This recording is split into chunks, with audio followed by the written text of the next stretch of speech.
Welcome to the Leedz Edutainment Podcast, featuring in-depth interviews with people in hip-hop culture, based out of New England. Can you hear me? We are on. Are you good? Sound check. Check 1, 2. Check. Check 1, 2. Can you hear me? I hear you. You hear me? Yeah, we're good. Good. I'd like to welcome everybody to the Leedz Edutainment Podcast. We got a very special guest today. I'd say Christian hip-hop specialist, Mike Mack. How are you, brother? Beautiful. Yes, sir. There's a few other things you do too, but we're going to get into that. But I didn't want to list them all in the beginning, man. It's good to see you. I appreciate you, man. I appreciate you having me on. It's an honor. No, it's an honor to have you, man. We've known each other a good amount of time now. I think we've worked together 5, 6 years, 7 years. Yeah, you know, it's one of those things where you feel like it's 5 or 6, but it's actually probably like 10. Really? Is it been that long? Dude, it's actually probably like 10 years. Wow. I'm trying to think what were we doing 10 years? What did we do 10 years ago? We probably did our first hip hop show. It was probably like 10 years ago. And you helped me I booked a space upstairs in the Middle East. Yep. And you were like, I don't know what you're doing, but this is what we got to charge you. This is what's going on. And then after I did the show, you were like, that's one of the smoothest shows I ever had. Hit me anytime. I don't say that. Yeah. I don't say that often. And so I know it was because the next time that I came in, you gave me a much better rate. Oh, did I? Oh, geez. I feel bad. Well, at least you got the good rate. I got a great rate the second time.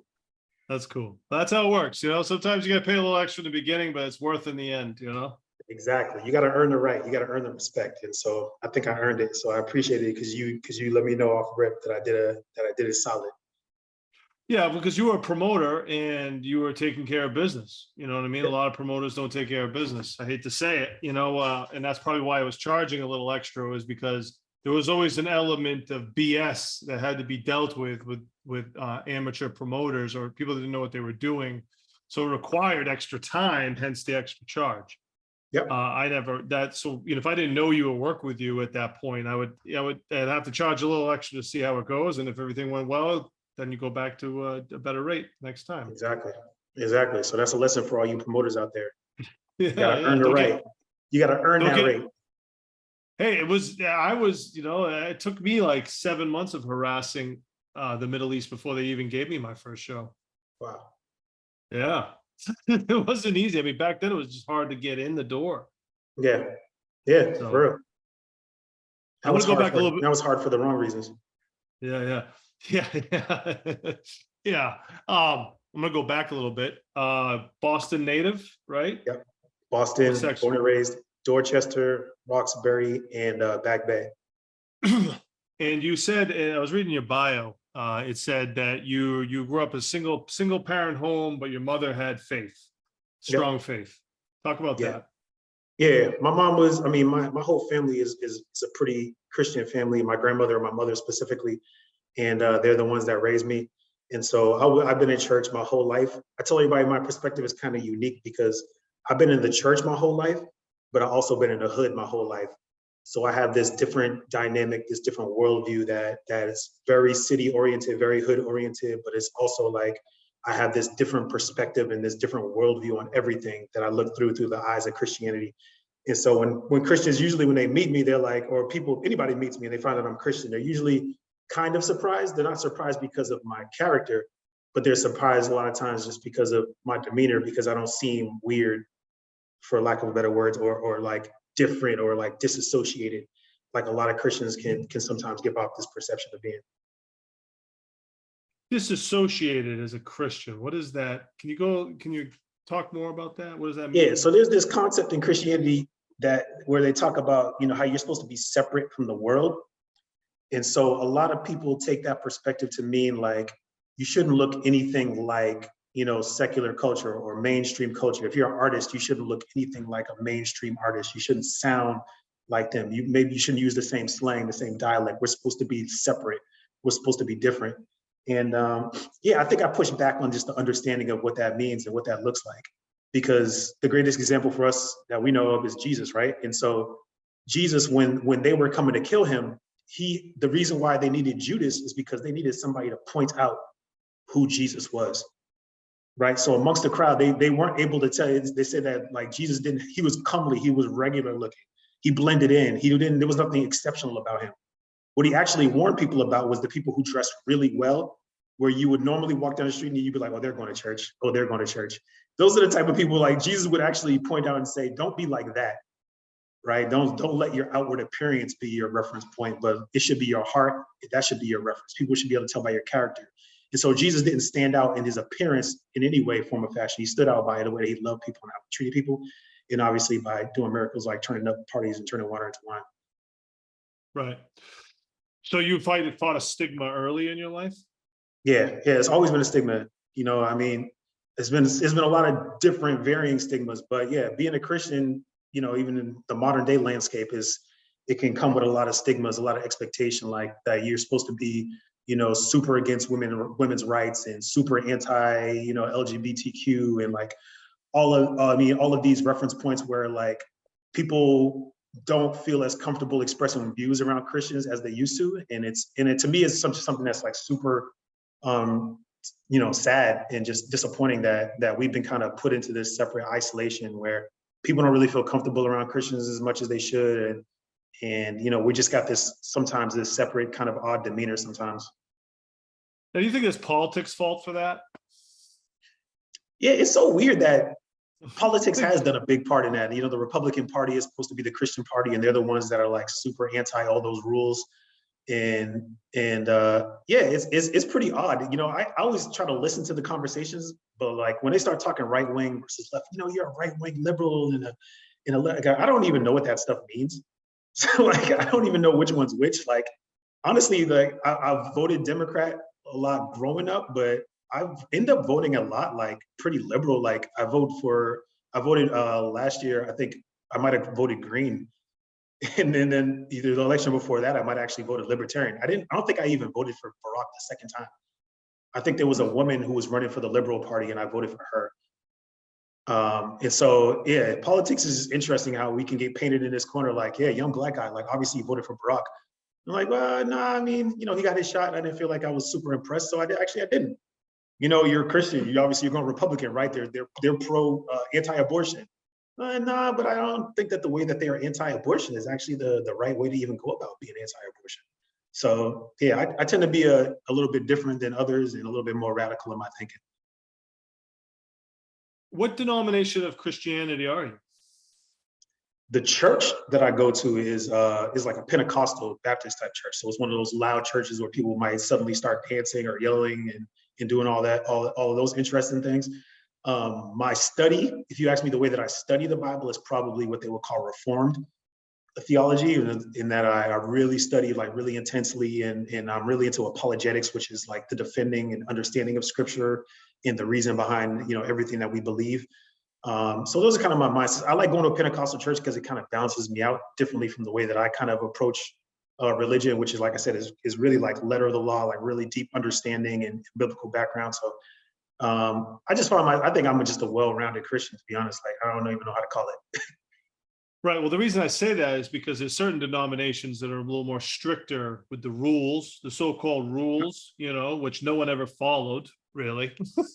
In reading I've read the Bible, and the gist I got was they had all these rules, but it was really impossible for anybody to really follow them, you know. Yeah. And then Jesus came around and said, you know, love God and love thy neighbor.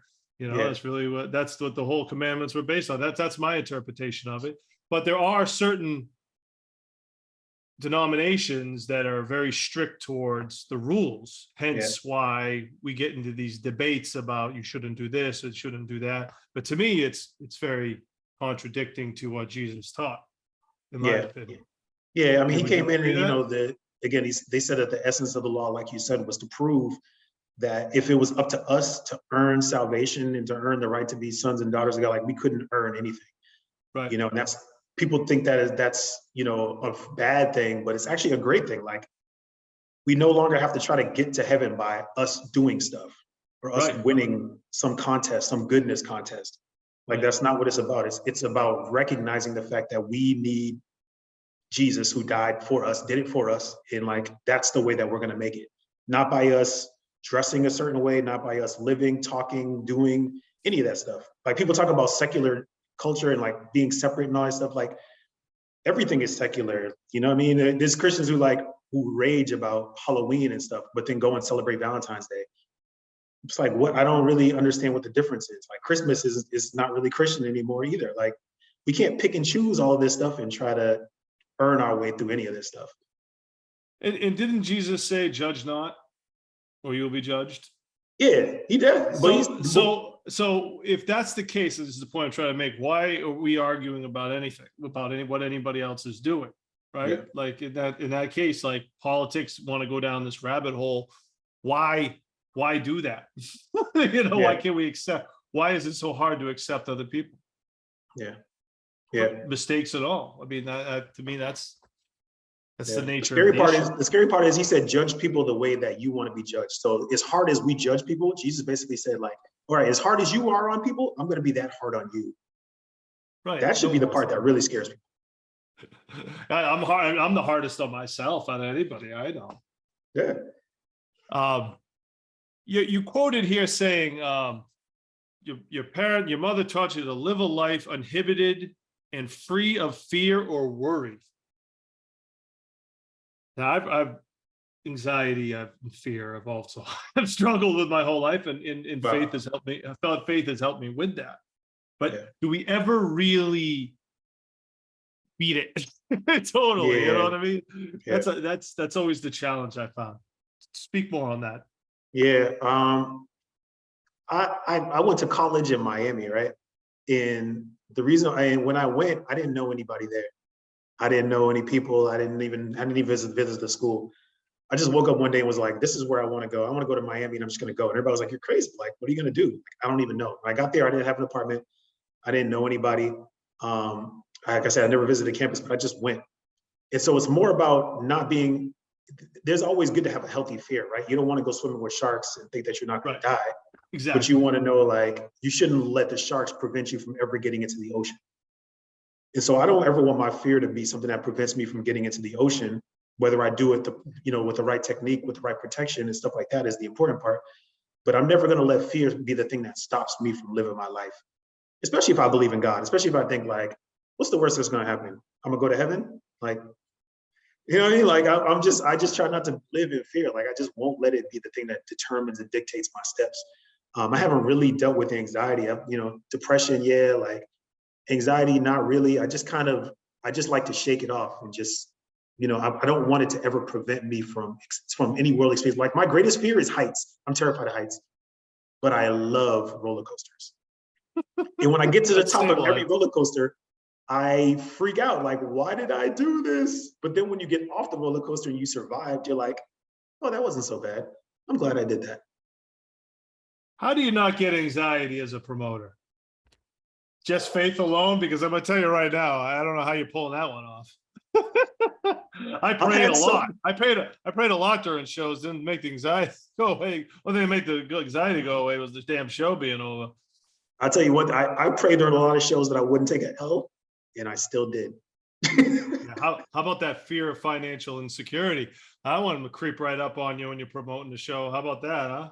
I walked out in the middle of, I have a process where I walk out in the middle of all my shows and go get a breath. Like usually when the headliner goes on, I'll just walk out and walk down the street, Cambridge, right down Mass Ave, maybe get some fries or go to Clover. And that's the part where I'm like, did I make enough money? Did I blow it? Is it like, can I afford these fries? But like, I've had those moments where like, no, I didn't make enough money. I've had shows where I paid the artist with cash that was coming to me while I'm in the venue, and I get enough and then I hand it to him cash on the spot. Like, here you go. I've had my credit card bounce, checking artists into hotels. Yep. That's the thrill. To me, it's a thrill though. Again, it's flipping it. I don't look at it, I don't get anxiety, I get excited. Like, am I gonna pull this crap off? Is everybody gonna have a great show? Is everybody gonna love this, or is this gonna be terrible? My show Friday, like, it's a big check. I don't make money off Elevation. I'm not gonna make money off Elevation this year probably. But the thrill of knowing that like what I do at the end of the night, dozens or 100 people are going to come up to me and say, I loved this tonight. I needed this tonight. I'm willing to risk it all for that. The promoters have a gambling problem. Yeah, I that's always why ask I myself, won't play Celtics games. I won't put anything on them. I see gambling ads for like, do you have a problem with gambling? Especially since gambling's all legal now. And I'm like, maybe I had a problem with gambling. That's why I was a promoter for 17 years. I want to backtrack again a little bit. Now, you say you went to Miami in college. I have you listed as Johnson and Wales in Rhode Island. Johnson and Wales in Miami. Oh, is it Johnson's and Wales in Miami? Huh? Yep. So they asked me, my school was like, do you want to go to, we're going to give you a scholarship to go to Johnson and Wales. You can either go to Miami or you can go to Providence. And I was like, kind of choice is that? Like, I'm going to Miami. Are you kidding me? So I went to Miami, and just the greatest 5-6 years of my entire life, changed my whole life. I've been a couple times. What did you love about it? It's, to me, I love the fact that it just like made me a man. I'm not talking about going down there and getting deflowered. I'm talking about just going down there and like really being challenged with my whole worldview, living on my own, figuring out like, what do I really believe? What am I really capable of? Do I know how to live on my own? Do I know how to survive? Celebrities everywhere, models everywhere, rappers everywhere. Can I go through this life and not become one of these people who fakes his way through everything? You know what I mean? Like, am I really locked in? Do I really love God? Or am I gonna go down here and risk it all for some models and bikinis? Like, those were the choices that I was faced with every day. Everybody's a club promoter. Everybody does shows. I did my first show in Miami. My first club show was ever in Miami. It's where I cut my teeth. That's where I learned how to promote. And so Miami, I always say Miami made me a man. Like, I got pushed to the brink. That was the first time I ever thought about committing suicide. I thought about jumping in front of a Bentley, and I didn't do it. Why? Why did you feel like committing suicide? Man, everything just crashed all at the same time. College, I was just finishing up college. I didn't know what I was going to do in my life. I didn't have a job. The girl that I was dating at the time was driving me out of my absolute mind, and like we couldn't break up. Like, it was just terrible, toxic relationship I couldn't escape from. I didn't have friends. I was just alone, like just super alone, nobody around, nobody to lean on. And I just remember just getting to the point one day when I was walking down the street, just like, man, this all sucks. And I literally saw a Bentley driving down the street. And I was like, man, I could jump in front of this Bentley. And if I get hit, if I live, I might be able to sue this dude. I might be able to come up off some money. He might throw me a check. He might be a rich dude who don't want nothing to do with it. He might throw me a check. Or, like I said, that should be over. And I just won't have anything to worry about. So you weren't free of anxiety and worry in that situation. That was depression. I think that's what I said. I said, I dealt with depression for sure, not anxiety. And it wasn't worry. It was more like anger and sadness. Those were the things that I feel like I felt, anger and sadness in like a deep way. Like, but I wasn't worried about anything. I just hated everything. There was nothing to be worried about. I knew that I hated it at all. Right. You talk about after Miami, you also mentioned going to South Korea. Yeah. And you also cited that was a life-changing experience as well. Why? How? First of all, how did you end up in South Korea? Talk to me about the life-changing situation there. Same thing, bro. I went to South Korea on a whim. It was a study abroad project. I took out a loan to pay for it. I didn't have the money to pay for it. I took out a loan, and I got to do my final semester in South Korea, which allowed me to finish college early. I actually finished in 3 years instead of 4 years because of the study abroad program. And when I went to South Korea, it was the first place I'd ever been where people loved me because I was Black. They had literally never really seen African Americans before. And so there was only me and one other Black guy in the group. And then it was like 30 other people. And they were pretty much all Caucasian Americans, and then like a few Asian Americans.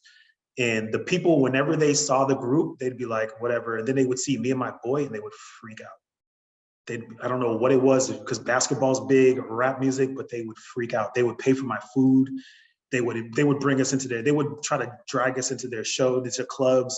Like, I went to a club one time and a guy brought us in the back door. He was like, no line, no line, no line. People bought, I was walking down the street in a park and this guy pulled me over and said, can I buy you some ice cream? And he bought me an ice cream cone. I was gonna say good, yeah. Yeah, it was amazing. I've never experienced it. I mean, grow up in Boston, like I don't think it's as outwardly racist as people say it is, but I definitely don't walk down the street and feel loved, in the way that I Well, did neither there. do I just gonna say neither do I, and I've lived Yeah. in Boston for 20 years too. So I mean, It's hard to feel loved in Boston. Go F yourself. Yeah, and I had long hair at the time, and guys would literally, grown men would come try to run their fingers through my hair while I was walking down the street. And when I tell you I came back, I left depressed. This was in Miami. I left Miami depressed, went to this thing. I came back the most confident, like I literally was turned inside out, my whole perspective on everything. I was just like, you know what? Like I am beautiful. I am amazing. Like all this time, I just been programmed to think that like I'm not special or I'm not cool, I'm not impressive. And then I go to this place and I'm freaking Brad Pitt. And so I come back home and I'm just like, I'm gonna keep this mindset and I'm not gonna let it change. And ever since then, it hasn't changed. I walk with my head held high ever since. And ever since I just feel like, man, God made me an extraordinary creature and I'm not gonna let anything take that mindset away from me ever again. Word. When do you start church boy clothing? That was probably around that, it was probably like 13 years ago. I started a Christian clothing brand, started making our own clothes. Church boy clothing, the most creative name you've ever heard, I'm sure. But people growing up, they always called us church boy. All the guys in the hood, everybody in the hood, when we used to go outside to play basketball with the dudes in the hood, play football, they used to be like, oh, they go to them church boys, they go to church boys, making fun of us. And so we're like, what does that mean? Does that just mean you go to church, or does that mean you don't smoke, you don't drink, you read the Bible to people down the street? I mean, what is church boy? we literally are just encapsulated just from going to church. Once you go to church, they see you going there a couple of times, oh, you're a church boy. But every kid, when I grew up, every kid went to church. They stopped at a certain age. Is that not the way it was with you? Yeah, I guess not, because all they knew is that there was this one group of kids that we see all the time, and they always are at church. So they're like, these dudes are the church boys. And so they would call us that. They would make fun of us by calling us that. And so we were just like, man, we should start making shirts that said church boy on it. And like, so we did. And we started selling them at shows and concerts and traveling and selling them online. And we did really good. And so, but what we realized was we sold them really good when we sold them at concerts. Right. So that's when I started doing concerts. I was like, I'm gonna funnel my own ecosystem. I'm gonna create merch for these shows. I'm gonna put on the shows. When the shows are successful, I'm gonna sell my merch at the shows. And then I'm gonna make twice the bag. And that's how I paid off a lot of concerts. I paid off a lot of concerts with the merch.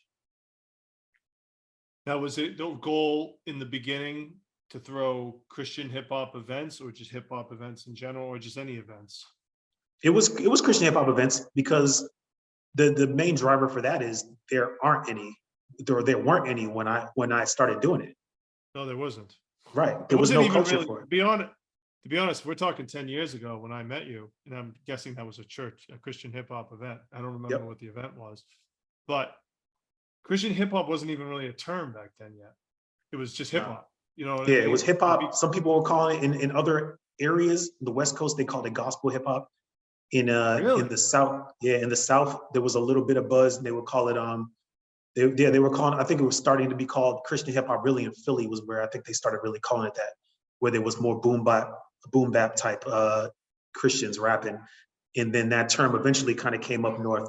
But when I was doing it, it really wasn't super popular yet. There weren't shows, obviously there weren't club shows.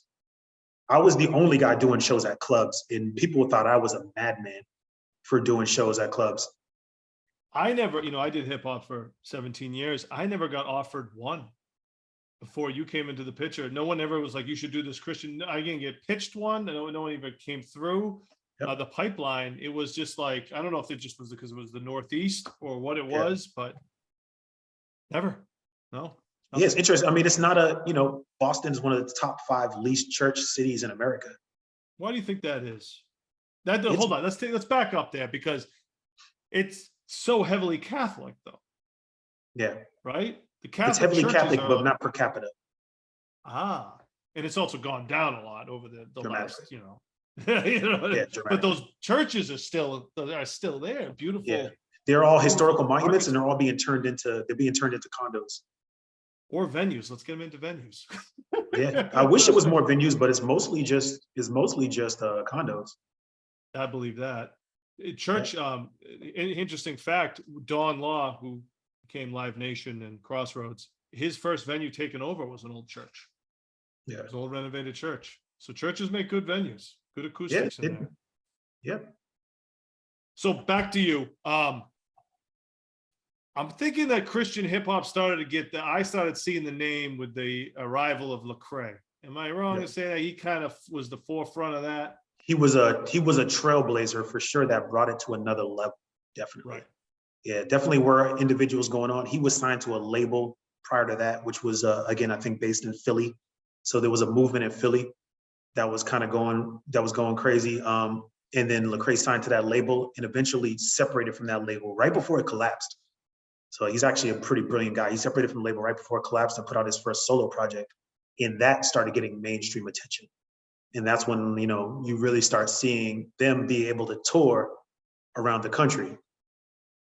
So it was his label. He created Reach Records and grew that. And they really blew the top off of what was considered to be mainstream Christian hip hop, or what the possibilities of Christian hip hop were in the mainstream. Thinking around 2016, 15, I start seeing the term get used more frequently. Is that an accurate time frame? Yeah, I think so. I mean, as far as it reaching up here, for sure. I mean, I think that we did our first show, because I did a show. I just rented the space. I did a local show, local hip hop artist guy, Applejacks, I remember. We did Ace Life. It was a group that we had created with all Christian artists that were from New England. And we created our own little tour, did about 20 spots, and Middle East was one of them. But then later there was a tour for this group called Social Club. Social Club Misfits. Social Club Misfits. Yeah. Social Club Misfits wanted to tour. That's what we did. Yep. And so they hit you and they hit me, and you hit me saying, "Hey, this is a Christian hip hop show. Do you want to co-promote?" And that's when we really grew our relationship and started doing stuff. And you got referred to me by Lionel, who I was working with, Lionel Brown, who is a Christian as well. And I'm good friends with him at the Middle East. And he was like, Mike Mack. And before that, I think I had gotten into it because I had heard NF, who at the beginning was kind of pushing the Christian thing. And it was like, wasn't it the label was even called like Christian Def? Like it was something Christian. The label I think was even called, right? The label that he's on. Originally it was on the first album. I want to say it was a Christian.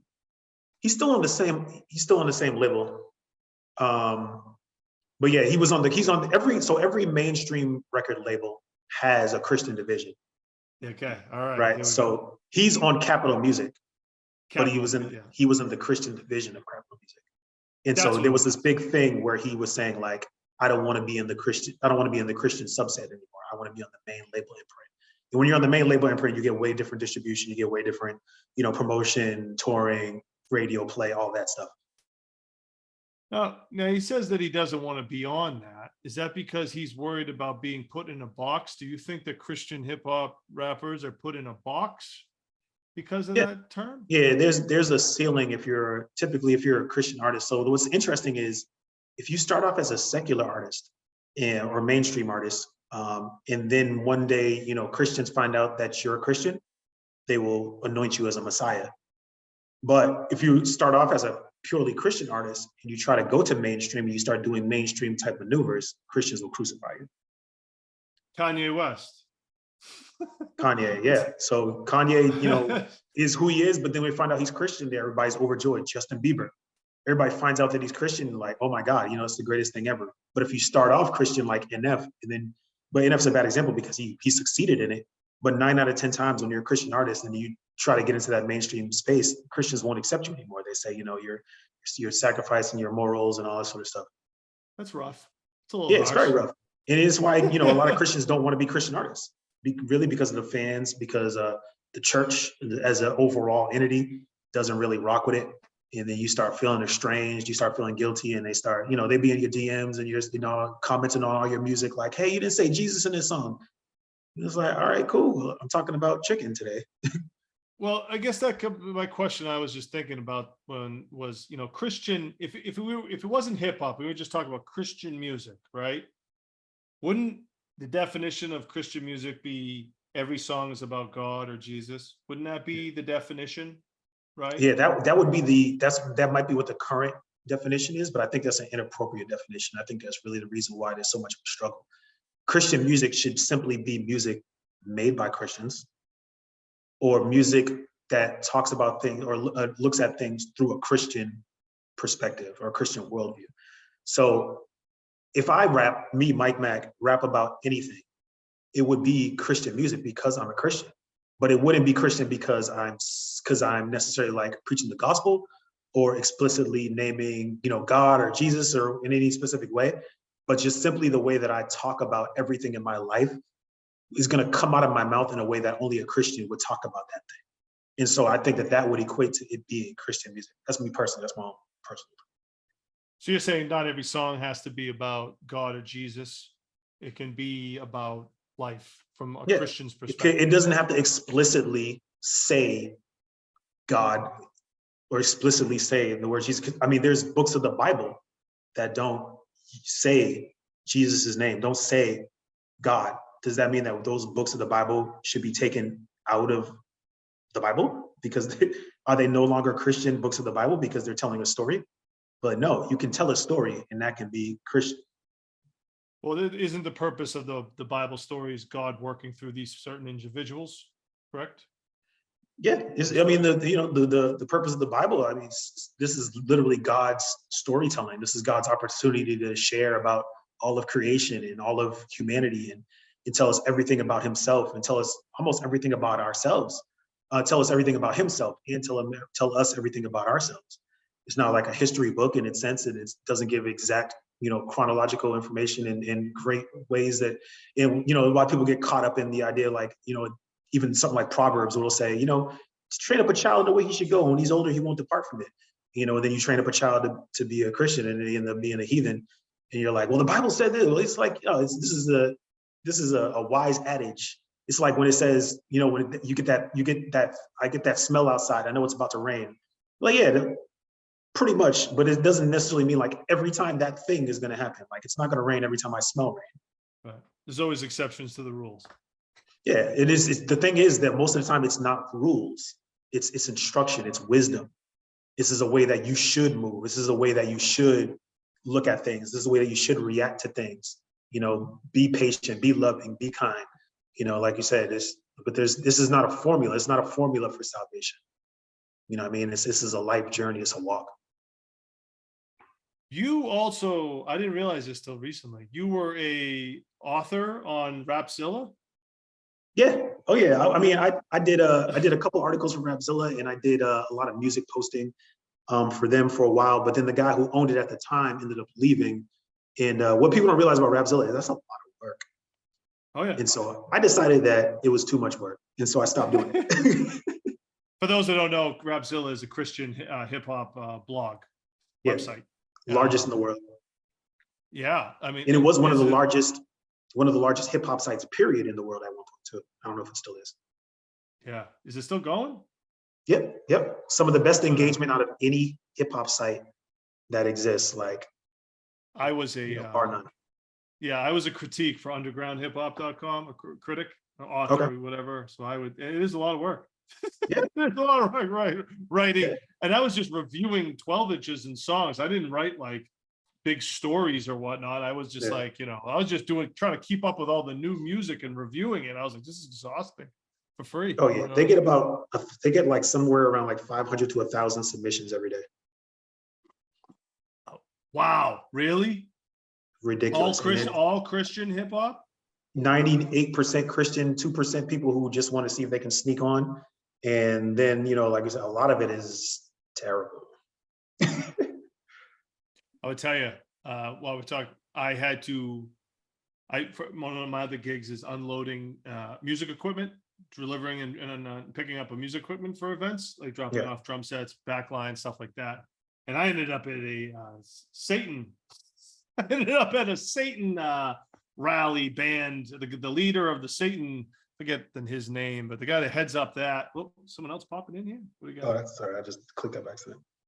So, anyways, I ended up at a Satan rally to pick up the equipment. Wow. And I bit my tongue and I didn't say anything, but they literally shredded the Bible and threw it on the stage. Jeez. Yeah. So let's talk about that, because there's a lot of hate in that direction that I've definitely seen up here in the Northeast. That's crazy. I am gonna switch devices because battery's about to die. Oh, okay. So we're switching here. I'm still on. Here we are. I'm still here, and there he is now in HD. cool switch over, bro. But yeah, so I mean, you heard about the SatanCon thing, huh? That's what I'm saying. That's what it was. I didn't realize where I was going till day of. Oh, you were at So the SatanCon. I was at the concert at the Middle East that they were throwing. I think Satan's Temple, I think is the name of the band. And it's the head guy, the lead singer is the guy who started the whole Hail Satan organization there. They had the documentary on. I watched the documentary too. He's got the messed up eye. Wow. I ended up there. Wow. Yeah, that thing is very interesting because I think they say in their bylaws basically that they don't even believe in Satan. Like in reality, they just they started off just as something where they would razz Christians. Like they just wanted to annoy Christians. And obviously most Christians are like, well, you're playing with fire because we believe in those things. But for them, they don't believe in it. So they're just like, we just want to mock Christians because, again, the LGBTQ stuff, the abortion rights. And so they were just like, we really want to stick it to Christians and do this conference that's like by the theme of Satan. And, I think it's a pretty unfortunate way to go about freedom of expression. But yeah, I know a lot of people who did a lot of different, anti-SatanCon events and prayers and pop-ups and stuff like that. But I didn't realize they had their own concert at the Middle East. That's wild. I ended up there and they shredded the Bible. And all I could think about at the time was, it's like, love your enemies. All I could think of. That's all I could think of. Because I was like, I could have said what I thought, but as someone who's played with fire before in my life, but I thought like, no, that's not, you have to forgive these people. You have to love your enemies and not say anything and keep your mouth shut and do the job. And that's what I did. But, the old me would have, been like, this is completely ridiculous. But once I realized what it was, is these guys are just anti-Christian, like you said. That's all it was. That's all it is. They're mad for whatever reason. It's, to me, a giant misunderstanding. It's like, it's really a misunderstanding. And some people, and I just think their anger is misdirected. But anyways, I didn't say anything. I was there. But you must deal with a lot of this being a promoter, and people must say stuff to you. I'm imagining, right? Like a lot. Is there some? Yeah, I mean, we get some for sure, but I wouldn't say that I get a lot. I actually get a lot better feedback. I get a lot more testimonials. I get a lot more people who walk in off the street, and they just walk into a concert and they're like, you know what, this was really great. This was really good. I'm glad I came. I get more of that than I do of like sheer hatred. Also because like, I'm the guy that if you come in and say that stuff, like I'm going to sit down and talk with you and I'm going to debate and I'm going to talk and I'm pretty good at it. I'm pretty good at doing it in love. So like I'm usually very open, willing to engage in those conversations. And usually, I'm pretty excited about them a lot of times. That's just the camp that I grew up in, growing up in a world where people didn't have that. Even the church that I grew up in, when I had the hard questions like, what happens why does God let baby dies? God's, what happens when my friend committed suicide? What happens? And people don't want to talk about it and people don't have any answer. Like I'm the guy who's like, man, we got to really start sitting down and think about this stuff and be willing to engage in people who have these conversations. Like, why shouldn't they be able to have abortions? And then give me like a really good explanation, a really good reason. Like, let's talk about it. And so I come from that world I get a little bit less just that outward hate and anger and malice. But we definitely do get a little bit. Seems like you're fairly open-minded. Yeah. Now, was that always like that? Or is that just something that you've become later from wisdom? You get open-minded when you start finding out that you're wrong. When did you feel like you were wrong? You think that you were given the wrong information? No, I think when I went to college and people started asking me questions that I didn't hear answered growing up, and they wouldn't accept my answers, or I didn't have good enough answers. that's when I was like, man, I got to really sit down and think about this a lot more. Or Right. when you get into those life circumstances where like, I'm the one who's depressed, I'm the one who's thinking about committing suicide. And yeah, it sounds really easy to say, cheer up, just pray. Until you're the one that's like in that situation and you don't feel like your prayers are being answered. Like those are the moments that made me open-minded, or when I made a colossal mistake, or when I did something terrible, when I'm the one that's sleeping with that girl that I'm not supposed to be sleeping with. And I'm like, dang, all this time I've been preaching this one thing about, perfection. And here I am not being it. Right. Like those are the moments that shift your perspective. And that's part of the reason why I think God allows, I don't say made everybody, but God allows everybody to be imperfect. And so every single person that lives, that goes to heaven, is only going to get there for one reason. It's because Jesus forgave him. It's not going to be because any single person ever lived the perfect life. And once you have that realization, I think you look at people differently, and you look at circumstances differently. Right. I'm in a recovery program, which is based on Christian principles. That's how I'm baptized Christian Episcopalian, which is like a light Catholic. Like you got mayonnaise and light mayonnaise. Yeah. But I strayed in my teenage years. I went wild, you know what I mean? And then I got sober, and I started, sobriety. The program was based on Christian principles, but they were loose with the religion, but they basically said find your own spirituality. So everybody seeks to find it. But what I realized is as bad as you have it, like you have to go through bad stuff. Like no matter how far down the path or off the path you go, you have that experience to share that will help somebody else. So it's like if I do, like you do really bad stuff and you end up somewhere and then you turn your life around, you can share that experience with somebody, and that somebody you might save their life with that experience, even though you went through a negative thing that you shouldn't have went through. That's valuable information, wisdom, and that's what saved my butt. You know what I mean? Was my experience helping other people and someone else's experience helping me. Yeah. So that principle alone. So like where we are, everybody's imperfect. But those imperfections and the wisdom that we can give somebody else from our experience might save their life. Yeah. Because they wouldn't get that. They wouldn't necessarily get what they need from a straight, narrow individual, that never did anything wrong or never made any mistakes. You might not take that guy serious or that person serious because they never did anything. You know what I mean? Like, but the person that's been through what I've been through and seen what I've seen and done what I've done, that's the person that's going to save my life. Yep. That's the person you can really relate to and can really help you out. And when you read the Bible, you see like, hey, every single person in this whole book was messed up. Yeah, besides Jesus, there's no flawless individual. It's not. They were always looking for one. They couldn't find That's what them. I'm saying. That's the whole point. That's why it's like you can't really judge that. Like go back to the judging. You're not supposed to, because we're all on different spiritual planes at any given moment. Yeah. You also you talk about a lack of freedom in churches. I saw you in an interview. Is that talking about other hot topics? What did you mean by when you said that there's a lack of freedom in churches? Yeah, sometimes we can be super restricted, even like I was talking about with the music. You know what I mean? Like if you grow up in church. Huh? I'm sorry, that was what you meant by freedom? Yeah. Freedom, just freedom to be you, freedom to create, freedom to live.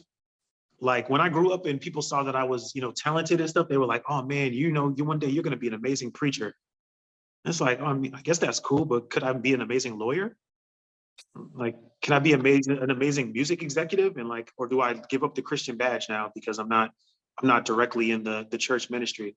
Like we just don't even have the opportunity or possibilities of like just a broad world that's out there of like what we could be doing. Like, why didn't anybody ever tell me in church that I could be president one day? Like preaching is amazing, but every single one of us preaching, you just preached. Like that's a bare minimum call. But what else am I going to do with the world? What else am I going to do out there? What's really going to be the challenge? Why can't I, and then like I said, the Christian artists, why can't Christians make music about love? That's why there's so few Christian love songs, because everybody's terrified because there's no freedom. Terrified of what? Terrified of saying the wrong thing, terrified of being cast out for being a Christian who makes a love song and doesn't talk about God explicitly. terrified of, their church home being like, all right, you know what, you can't be a leader here because you're talking crazy and stuff. You're talking about sex. It's just like, no, could you imagine a Catholic church? Like, with the process is very drawn out and very specific, and the Pope, is supposedly never having sex, and like we find out that he is in a completely wrong way. And it's like, bro, where's the freedom? Maybe he wouldn't have to do that if he had a girl. Like My stepfather was Catholic. Yeah. Is Catholic. So I'm a light Catholic. Yeah. But it's just every branch of the religion, almost every one, not just Christianity, but they all come with their own like certain subsets of rules that they use to restrict, as opposed to embracing freedom, which is what Jesus did, and really came to try to set us free. You know what I mean? Give us real freedom. Yeah. Seems like we need to lessen up the rules. Yeah. But again, go back to the Bible. Rules didn't work even for everybody. So why would they work now in music? Exactly. Right?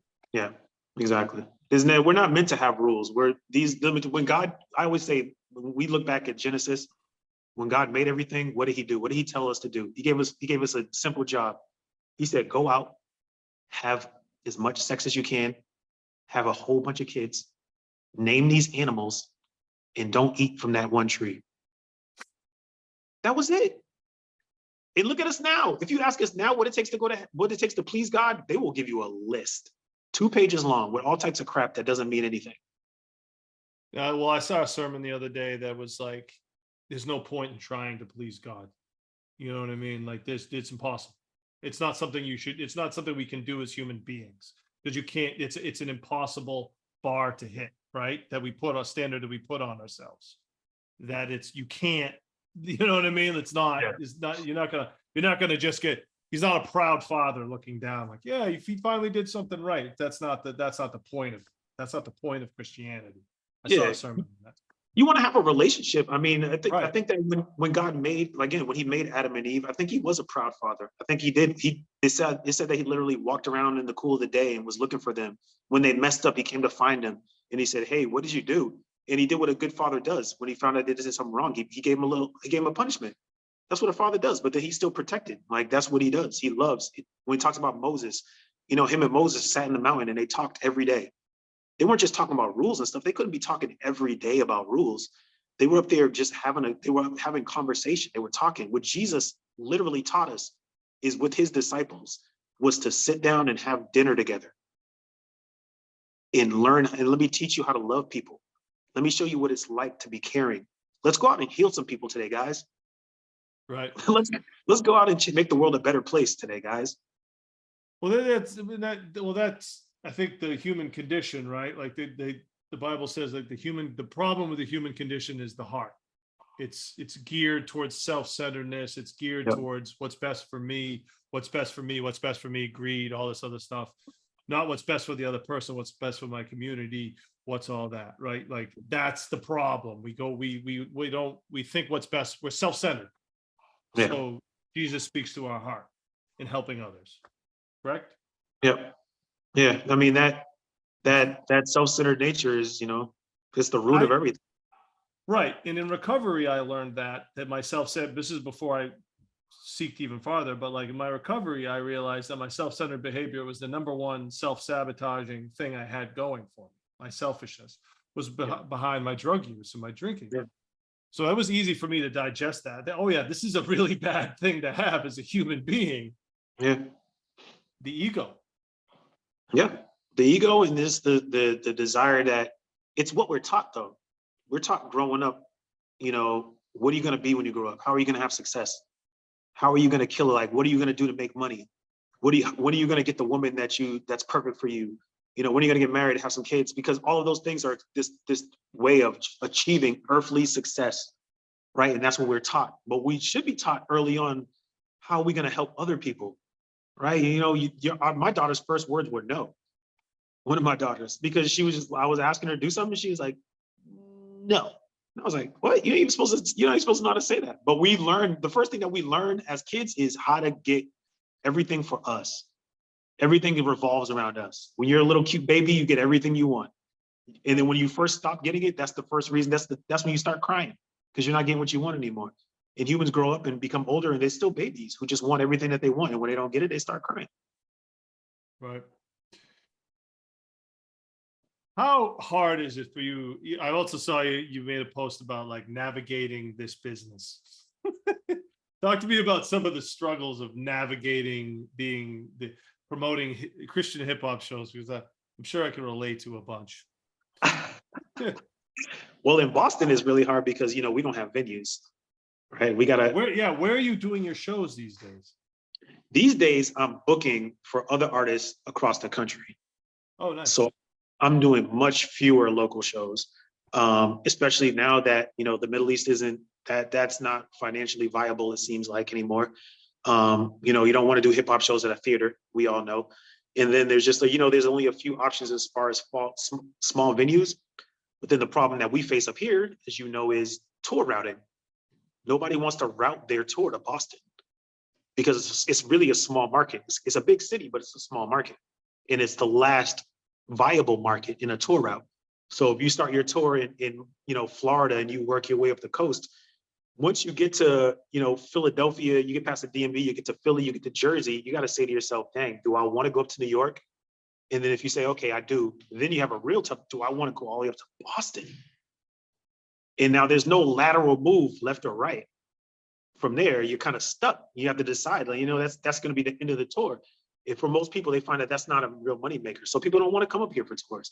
It's super hard to get artists to come up for tours. If you ever wonder why, that's why, because the venues, we got a lot more big caps, but we don't have small caps.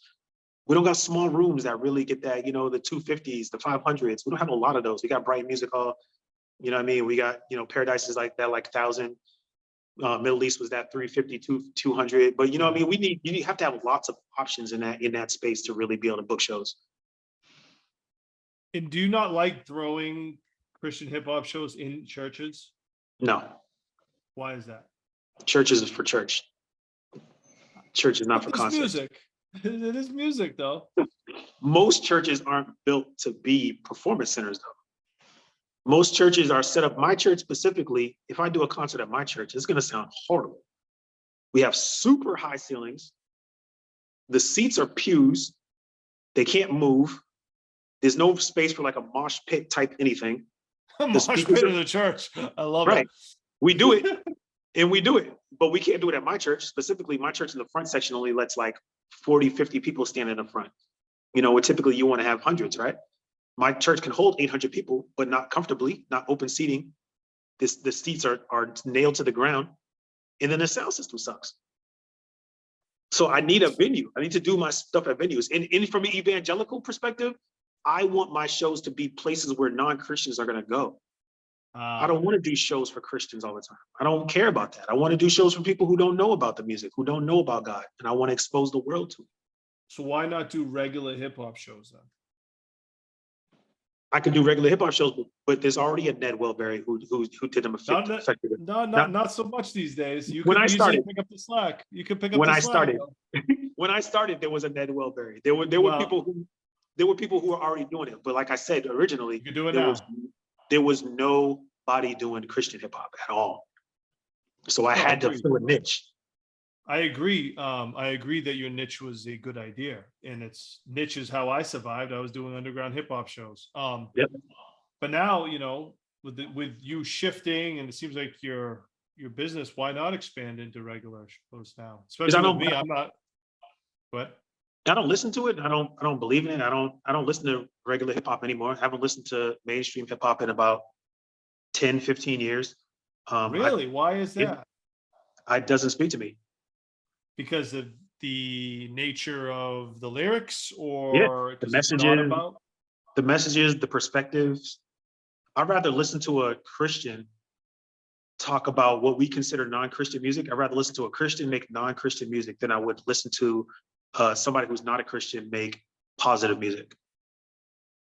Interesting. Right. So I don't want to hear the perspective of somebody who doesn't have God in the forefront of their mind when they're making music. Because in essence, I'm not going to agree with so many of your principles that I don't want to listen to it. Or not even don't want to listen to it. I'm just not interested in listening to it.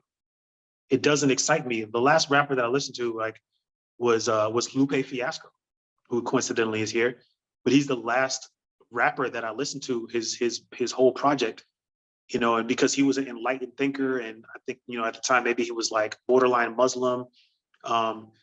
And eventually it was just like, when I start hearing things that I don't agree with on a consistent basis from artists, I don't want to pump it into my head. I don't want to hear Future talk about drugs, even though he doesn't even do drugs. I don't want to hear Baby talk about how he deals with girls. I don't want to hear Drake's perspective on dating, because it's terrible. It sounds miserable. Like I don't care for any of that crap. So I don't listen to it. No, I hear you, and I'm the same way.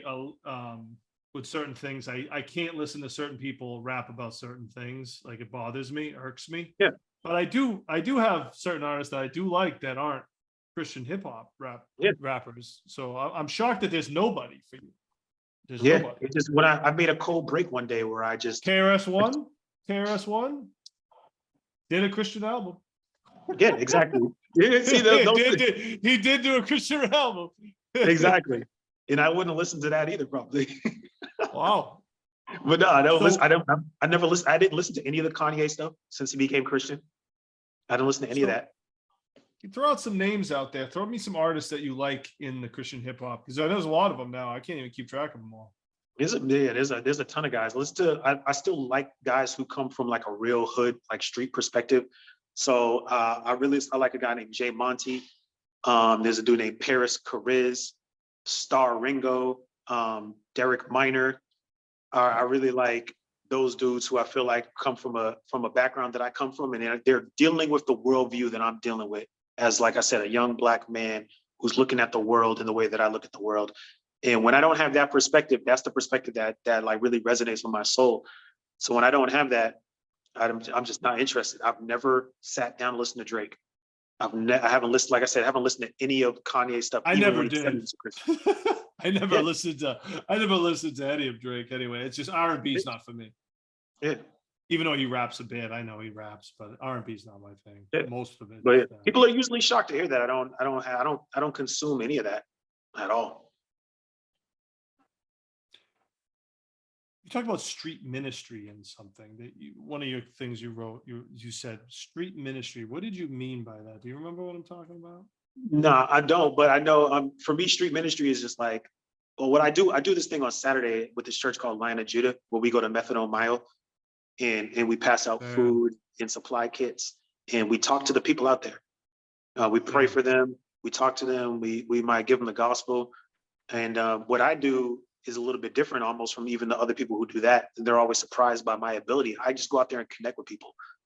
Right. You know what I mean? Like I really go out there and really connect with people and talk about life, and, you know, and really build and try to give them hope.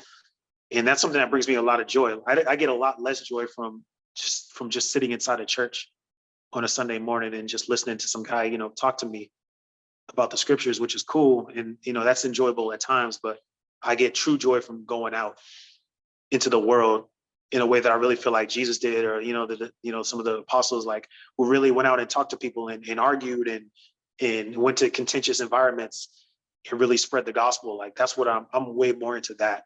Like, and I guess I would classify that as street ministry. That's great, man. That's a big principle, helping other people. I mean, that's the most thing I get out of Christianity is helping other people. I think that's the thing that people forget. People, I think, sometimes just go to church on Sunday and they think they're good for the week until next Sunday, you know, and they don't do the other stuff, you know, the helping others and living it on a day in, day out. You know, I think that's really the goal, you know, in my opinion. Yeah. That's amazing. I think so. You go into Methadone Mile, Mass and Cass, it's there's so much pain there. I drive by it all the time. I've never gotten out and talked to anybody, but I've seen a lot of those people in meetings sometimes. But it's just so sad. It's just sad experience. Yeah, it's a pretty wild experience. I mean, for anybody who doesn't know, it's basically our Skid Row. It's just a concentrated area with a lot of homeless people, a lot of drug addicted people. And I relate to it because my father was a drug addict and he was in that area. We grew up in that area. Yep. We grew up there. My father was an addict around there. You know, a lot of my family, I think, probably was. My father died about 2 years ago. And I think, you know, we didn't even get the cause of death. So we're thinking it had to be drug related. They wouldn't even tell us what happened. And so, you know, in his honor, ever since then, I've been going to mass and cast and doing street ministry in remembrance of him. Basically missionary work in some form, correct? Yeah, I don't got to go out to another country. I don't got to go fly anywhere, man. There's missions work right there. There's plenty of problems in Boston. Exactly. Let's go to the festival, the elevation. Let me backtrack one little quick thing. When did it become invite only? Because I feel like your company's now invite only. Yeah, that's a newer company I started. Yeah, talk about that Church real Boy quick. Clothing. I'm never gonna get rid of my Church Boy Clothing email, first of all, because it just reminds me of how corny I was at one point. I need a shirt. Can we get a shirt? Can I get a Church Boy shirt? Are they still in print? You gotta give me. No, they're not still in print. No. Oh, come on, we gotta bring that back, dude. We gotta bring that back. I haven't made shirts in years, and it's funny because if I did, it would probably go all right. But I stopped doing shirts because I used to sell the clothes at shows, pay the door, right? Pay Ned, get him off my back, and then was it me? That money never went to me. That money went to the freaking Middle East. So I used to pay the door, pay the artist, and then I would pocket the shirt money, and I always ended up just spending it, you know, because it was always cash. Yeah. So then I realized that, man, it was better when I was promoting the shows and getting a check at the end of the night, and so I started leaning into that instead of the cash on hand because I just wasn't doing good with it. But 2 years ago, I started a company with two of my friends called Invite Only, and it was a Christian hip hop booking agency. So they were booking shows, I was booking shows. One of my friends had a couple of artists, I had a couple of artists, and so we said, man, let's just work together. Let's start, you know, routing tours, putting together events. And so we did that, and became pretty quickly the largest Christian hip hop booking company that exists, I believe, in the U.S. And I believe that I'm the #1 Christian hip hop booking agent in the United States, if not the world, at this point. Booking out 10 plus artists, doing their shows, tour routing, events, and stuff like that. That's dope. When did you start doing the Elevation conference? That's been going on for I'm not really sure because you know, COVID messed up everybody's timeline and realization of what year it is. But I think this is about the 7th or 8th iteration of it. It started off this Friday, right? This Friday? Yeah, this Friday, this Saturday. Friday is going to be a Christian hip hop concert. It'll be, you know, I say we throw the best Christian hip hop concerts, of course, because I'm the curator, right? I got the only one, and it's the only one. Yeah, exactly. In Boston, this year. You don't have much competition in New England. No contest. So I learned early on that I could put that I was #1 in Boston on my resume. I used to write that too. Yeah, it's #1 hip hop booking, #1 hip hop promoter. I don't write it anymore. It's not untrue. If you do a show tomorrow, you might be #1 again. But so Friday only by default. Default. We'll take it. Hey, we take all the small wins we can take. Oh yeah. So Friday and Saturday, it'll be the conference, elevationboston.com. It's a creative arts and worship conference. So it's my attempt at really developing young Christian artists and Christian creatives, helping to empower them, helping them get that freedom that we were talking about earlier from some of the restraints that we're talking in churches. Also giving them resources, giving them opportunities, putting them in front of A&Rs and record labels. We do a contest on the Friday where, you know, we're going to have like 40 artists come in and play their music. And the best song is going to win a prize pack that has a distribution deal, some radio music placements, some internet radio placements, free beats, and all that. This will be the 4th year that I think that we've done that. That's called The Plug. We do that every year at Elevation. Elevation has been going on for about 6 or 7 years, minus COVID. So it's a concert, and then it's a bunch of different workshops and seminars and stuff like that. Yep. Yeah, we got a contest on Friday, a production workshop, a workshop specifically for producers on Friday, the contest, and then a hip hop concert on Friday. Then Saturday, it's some more general workshops. I bring together a bunch of leaders locally from different churches. We sit down and we have a free breakfast and we talk about, you know, different challenges. And then the Saturday night concert will be more of a worship, singing oriented concert. More church style. Yeah, more what you might expect from a church offering, but it'll still look different. Is it gonna be sermons? Every night I have somebody come up and talk for a few minutes, but they're not allowed to give like a full on sermon. Focus is on the music. Focus on the music Exactly. Focus is on the music, it's on the people. And then, the people who come up and speak, their job is to come and inspire the creatives, you know what I mean? And inspire fellowship and unity in that. And so you just get like 5-10 minutes to come up and do that. And they're not up there all night. I try to pick people who I feel like are really good, really powerful, impactful. And yeah, we rock out for the rest of the night. It's amazing, man. Anything else in the works after this? What else we got going on? Man, I'm working on a secret weapon project that I can't unveil the secrets of that yet. But Gotcha. yeah, man, it's just booking, it's touring, it's routing. Man, trying to blow Christian hip hop to another level and do it in excellence. Elevation, I'm sure, will be back next year. Also, continue to try to make it something special. A reason for people to come to Boston. I get a lot of artists and stuff that come to Boston, and for them, it's their first time. You know what I mean? You don't usually get a chance to come out here for anything. That's great, man. And do you get people that come here, come to these conferences outside of Boston as far as fans go? Yeah. We get some fans, definitely from New England in general. I mean, if Right. you're in Rhode Island, you're in New Hampshire, you're in Vermont. You have to go. You're not exactly getting your fire burned up anywhere else. But yeah, we can get fans from almost anywhere. Artists usually come from everywhere. The fans usually come from like the East Coast. Right. But we do draw people from all over the place, yeah. Word. Well, Mike, I think we got it all. It's been really great having you, man, and I'm great to see you. It's great to see you keep growing this thing, man. I know it's not easy. It's not. It's not a big hip hop city.